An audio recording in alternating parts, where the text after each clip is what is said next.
All right. Hey everyone. Long time no see. I know it's been a minute. I'll probably make a video kind of updating everyone on where I've been and what's been going on and things I've been thinking about. But for right now, I'm on my way to a haircut appointment. I was feeling like giving a little bit of some thoughts on the Democrat debates last night, and then kind of some of the things I'm going to be looking for and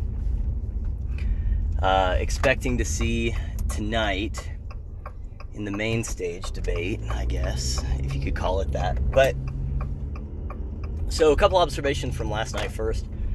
First of all, they were moderated pretty horribly. I guess Jake Tapper did okay.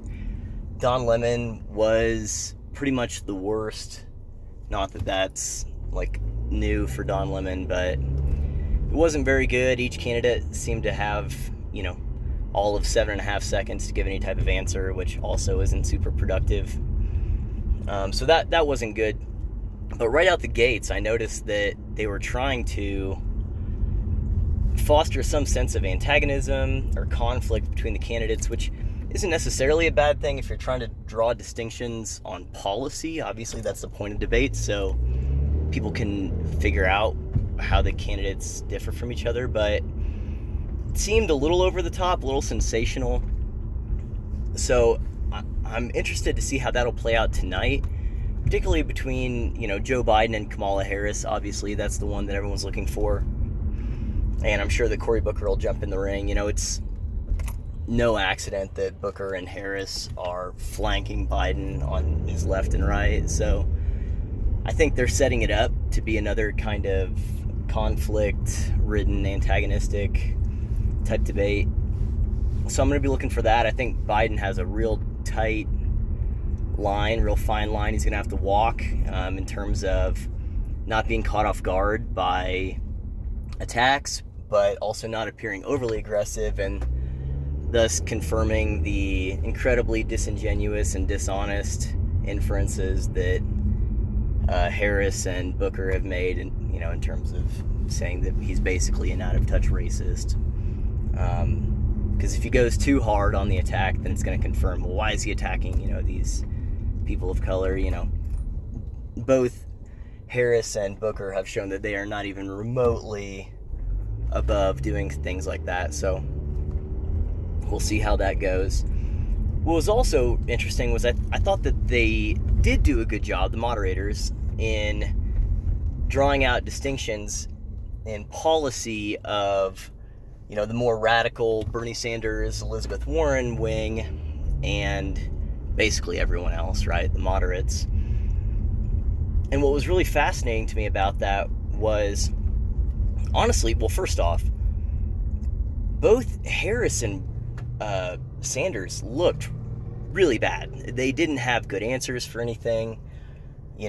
People like Hickenlooper, Bullock, Amy Klobuchar, they would say reasonable things attacking those two specifically, Harris and Sanders. And Sanders and Harris had nothing. They had no responses. The best ones were Sanders saying, well, I wrote the damn bill, which wasn't an answer to the criticism he was receiving. And Warren basically saying, well, what's the point of running for president just to talk about things we can't do? Which is silly. I mean, every person running for president is doing so because of a belief in things that we can't or shouldn't be doing. If they approved of the status quo, then they wouldn't be running for president. But they're running for president because they're saying there are things that we can't do that we shouldn't be doing. Warren specifically, we can't have this system of healthcare. We can't have this system on education. Instead, we should have this system. So it's ludicrous to say that no one should run for president if they're going to talk about things we can't do, because she herself is doing that. Not trying to pick on Warren, even though there's a lot of material there, just pointing that out specifically, is that they didn't have any good answers. But they got all the applause lines. So I'm interested to see how that, if at all, affects the answers that people give tonight, because by and large, the more radical far left candidates were on stage last night. Booker is fairly radical in policy. Kamala Harris goes back and forth. Kirsten Gillibrand just will say whatever. So yeah, I don't know if people are going to go for those applause lines again in terms of saying more radical things. Pete Buttigieg last night would be an example of that, of a candidate that was relatively moderate but seemed to just try to check all those more far left progressive boxes last night. He did not seem to be attempting to appear moderate last night.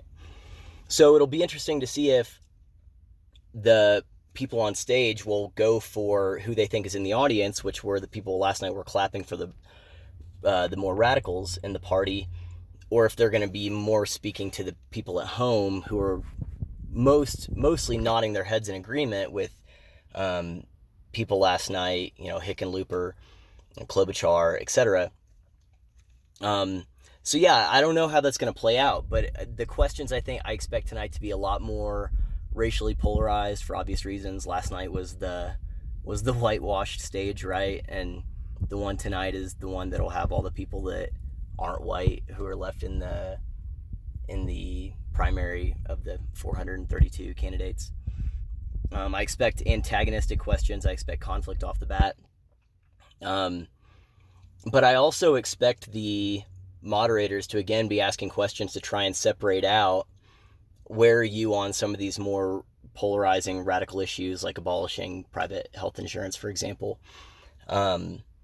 And it was obvious that even though I thought they did do a good job of asking those types of questions, the far left was not super happy today. I mean, Huffington Post was running pieces about how, the moderators last night were just asking questions based on right-wing talking points, which is absurd, as if Don Lemon is some type of Republican hack. No one thinks that. Young Turks following in the same vein. So I'm curious to see if they'll tinker with those questions a little bit, or if they'll keep trying to draw those distinctions at all. So anyway, excited to see what happens tonight, to see if Biden is able to show himself to be a moderate, if he's able to stay moderate, because that lane is clearly open. Again, I would say Bullock, Hickenlooper, put them in the category Klobuchar. That lane's clearly open, and I think it's Biden's for the taking if he can basically weather the storm of the more radicals that kind of come out of the woodwork in the primaries. So that's what I'll be looking for tonight. I'll post another video just giving some thoughts, probably more thoroughly, about the winners and losers from both nights of the debate, but just wanted to give you guys my thoughts on last night and kind of what to look for in terms of tonight. And I want to see if Don Lemon can top himself in terms of asking horrible questions tonight. He set a personal record, so I don't know, but I'm going to be looking for at least one question that is just absolutely idiotic. I'm interested to see if he can top himself there. And I want to see if people tonight attack Warren and Sanders the way those on stage last night did, or if they go after Biden, if it's the opposite. Last night it was the moderates attacking the more radical progressives. Tonight I'm wondering if it'll be more of an attack on moderate type thing, because that's what Biden represents. So anyone that wants to attack Biden tonight will have to be taking the more progressive stance and attacking Biden as the moderate. So tonight might be a juxtaposition of people attacking moderate policies in favor of the more radical policies, even if there's no good answers to the specifics of those policies, which is what we saw from Warren and Sanders last night. So anyway, all right, I'm going to be late for my haircut, so I guess I'll check you guys later. Peace.